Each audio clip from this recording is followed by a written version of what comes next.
जो लोग देख रहे हैं कि ये मतलब भारतीय जनता पार्टी से ये एक धड़ा अलग हुआ, एक अलग पार्टी बनी। पहले एक सुखबुआहट थी, 2002 में केशुभाई पटेल ने रिवोल्ट किया, 2007 में केशुभाई पटेल ने, सुरेश मेहता ने रिवोल्ट किया, 2002 में प्रवीण तोगड़िया साथ में थे, मतलब नरेंद्र मोदी के साथ में थे।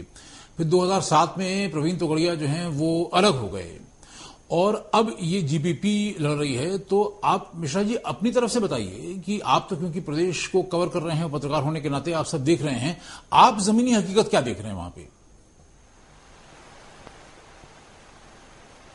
देखिए, जो ज़मीनी हकीकत है गुजरात की, उसमें जो सौराष्ट्र का एरिया है, जो सौराष्ट्र का क्षेत्र है, बीजेपी का पिछला जो प्रदर्शन है यहाँ पे काफ़ी अच्छा था। 87 में से 58 सीटें बीजेपी को मिली थी। लेकिन एक महत्वपूर्ण फैक्टर ये था कि केशुभाई पटेल उस समय बीजेपी में थे। केशुभाई पटेल का कुछ न कुछ यहाँ के की जो पटेल कम्युनिटी है, जो लेवुआ पटेल कम्युनिटी है, उस कम्युनिटी पे अच्छी पकड़ है। केशु बापा के नाम से लोग यहाँ पे उन्हें जानते हैं। तो सौराष्ट्र में मोदी की जो राहें हैं वो बड़ी आसान नहीं है, मुश्किल है राहें, क्योंकि केशुभाई पटेल कुछ न कुछ वोटों का परसेंटेज उनके खाते से जरूर कम करेंगे। लेकिन क्या नरेंद्र मोदी उसकी भरपाई अपनी छवि को सुधार के, अपने वोटों के परसेंटेज को बढ़ा के कर पाएंगे, ये दिलचस्प होगा।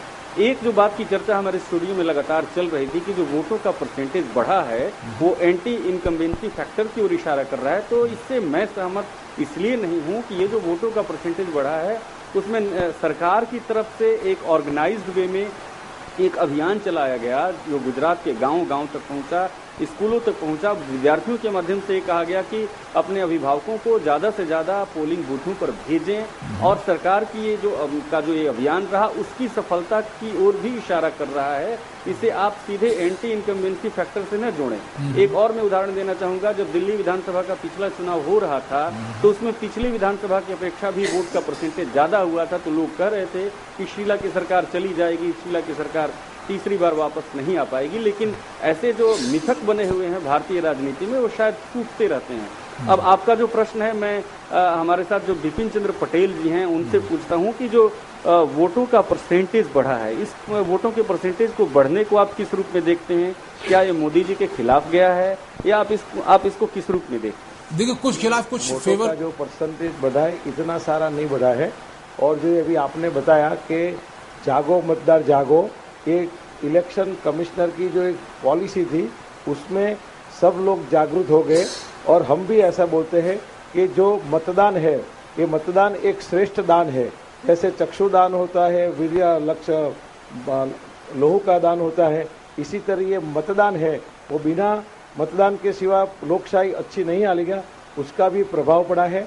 और इसी बार सौराष्ट्र में लेवा पटेलों के सबने मतदान इतना भारी किया है, इसमें गुजरात परिवर्तन पार्टी का पल्ला आगे आने वाला है, यही मुझे श्रद्धा है। तो लेवुआ पटेल समुदाय का सारा वोट केशुभाई पटेल को ही मिलेगा, ये इस बात का दावा कैसे किया जा रहा है? ये वोट इस टाइम वो जो केशुभाई को और नरेंद्र भाई मोदी की जो पॉलिसी थी, नो रिपीट की पॉलिसी और सब दिग्गजों को हाशिया में डाल देने की, ऐसे बात देखो तो A K. Patel, doctor A K. Patel was first Kamal, उसमें दिल्ली ले गए थे, उसमें से 182 तक पहुंच गए।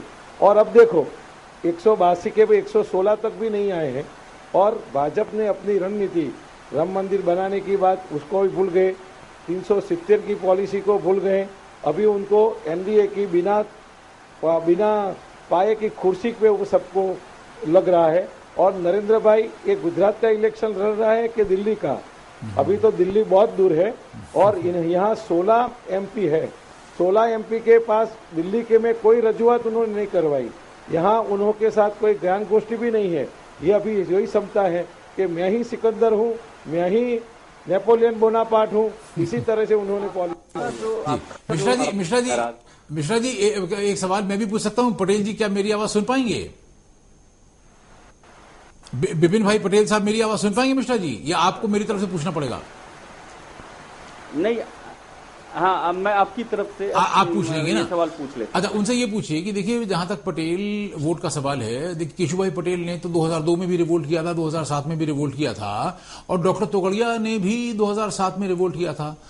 तो अब डॉक्टर तोगड़िया भी, केशुभाई पटेल भी, पटेल मतलब कम्युनिटी को अपील किया, लेकिन उसके बावजूद भी, और मतलब पिछली बार तो राष्ट्रीय स्वयंसेवक संघ ने वो जो सुबह सुबह यात्रा निकलती, क्या बोलते हैं उसको, सुबह सुबह एक यात्रा निकलती है वो जो संघ की क्या, प्रभात फेरी, हाँ प्रभात फेरी, वो भी नहीं निकाली थी पिछली बार। और तब भी नरेंद्र मोदी जो है वो करीब करीब 2/3 ले आए थे, मतलब पहली बार 127 ले आए, दूसरी बार 117 ले आए, तो करीब करीब 2/3 हो गया।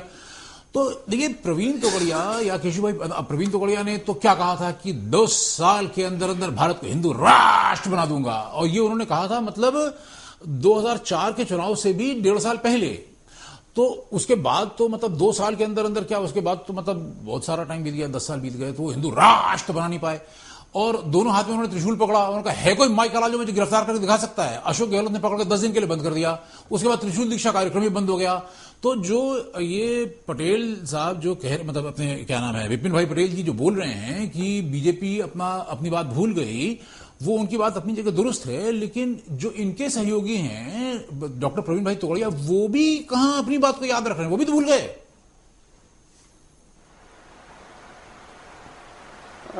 सबसे जो आपके इन प्रश्नों में से जो बात निकल के सामने आ रही है, वो पहला उसका आशय ये है कि 2002 में और 2007 में भी केशुभाई पटेल ने नरेंद्र मोदी को वो साथ नहीं दिया था जो देना चाहिए था। प्रवीण भाई तोगड़िया ने भी खुला उनके खिलाफ रिवोल्ट किया था एक तरह से, लेकिन इसके बावजूद नरेंद्र मोदी आए। इस बार केशुभाई पटेल की अलग पार्टी बना लेने से क्या फर्क पड़ेगा? नरेंद्र मोदी जैसे पिछली 2 बार से आते आए हैं, इस बार भी शायद उनकी विजय हो।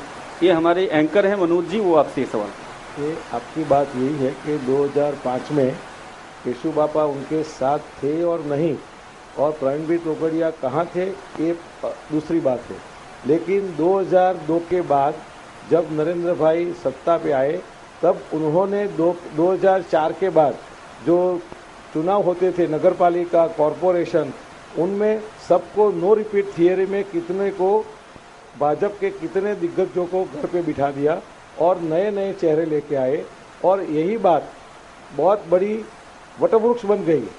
यदि इस टाइम केशु बापा ने गुजरात परिवर्तन पार्टी नहीं की थी होती, तो आज कितने मंत्री लोग को टिकट भी नहीं देते और कितने भी नो रिपीट थियरी में आते थे। मेरा प्रश्न ये है कि नरेंद्र भाई ने, परम पूज्य केशु बापा ने जो भाजपा का बीज रोपा था और जो बड़ा वटवृक्ष बना, और नरेंद्र भाई उन्होंने आए।